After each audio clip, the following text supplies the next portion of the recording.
අඳුරු වනයක තාරකා දිලිසෙමින් පිනි වැටෙන අඳුරු මාවතකින් බකමුණා පියාසර කරමින් යනවා. හදිසියේම සතුන් කීප දෙනෙක් එකට රැස් වී කතා කරමින් සිටිනවා. අලි මහත්තයා කියනවා, අපේ හාවා මැරුවේ කවුද? කවුද මේක කළේ? මීයා මෙහෙම කියනවා, අපිට මේ ගැන හොයාගන්න බෑ. මේ ගැන හොයන්න පුරුවන් බකමුණා මහත්තයාට. එවිට බකමුණා රහස් පරීක්ෂක ඇඳුමකින් සැරසියෙයි. කුඩා තොප්පියක් පැළද සූට් එකක් අතකින් රහස් පරීක්ෂක අත්කාචයක්ද රහස් පරීක්ෂක බෑග් එකක් කරේ දාගෙන එයි. බකමුණා මෙහෙම කියනවා, හොඳයි මම මේ ගැන හොයන්නම්.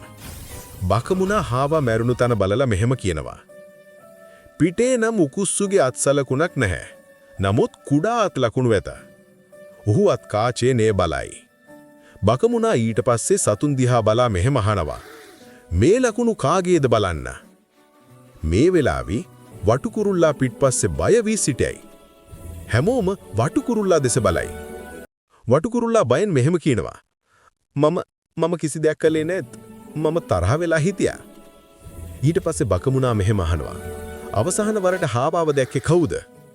මීයා කියනවා, මම දැක්ක උදේ හාවා ගෙඩියක් කමින් හිටියා. අලි මහත්තයා කියනවා, හාවාගේ අතේ ඒ වගේ ගෙඩියක් නෑනේ. බකමුණා යලි ලකුණු බලනවා. ඔහුට පෙනෙනවා ගෙඩියක් කඩලා තිබෙනවා. එය විෂ සහිත ගසකින් ගත් එකක් කියලා. බකමුණා හිතනවා, මේක මිනිමැරුමක් නෙවෙයි, මේක අනපේක්ෂිත විෂවීමක් කියලා. ඒ වෙලාවේ වටුකුරුල්ලා hina වෙනවා. වටුකුරුල්ලා කියනවා, මතක් වුණා. හාවා මට ගෙඩියක් දෙන්න හැදුවා. මම කිව්වා මට එපා කියලා. බකමුණා අත්කාචිය රැගෙන හාවාගේ කට පරීක්ෂා කර පොතේ ලියාගෙන තියෙන දත්යන් මට හිතෙන්නේ මේ ගහේ ගෙඩිය විෂ එකක් බව. එය කුඩා සත්වයෙකුට මරණාන්තිකයි. සෑම සත්වයෙක්ම එකතු වෙලා හාවා දිහා දුකින් බලාගෙන සිටනවා.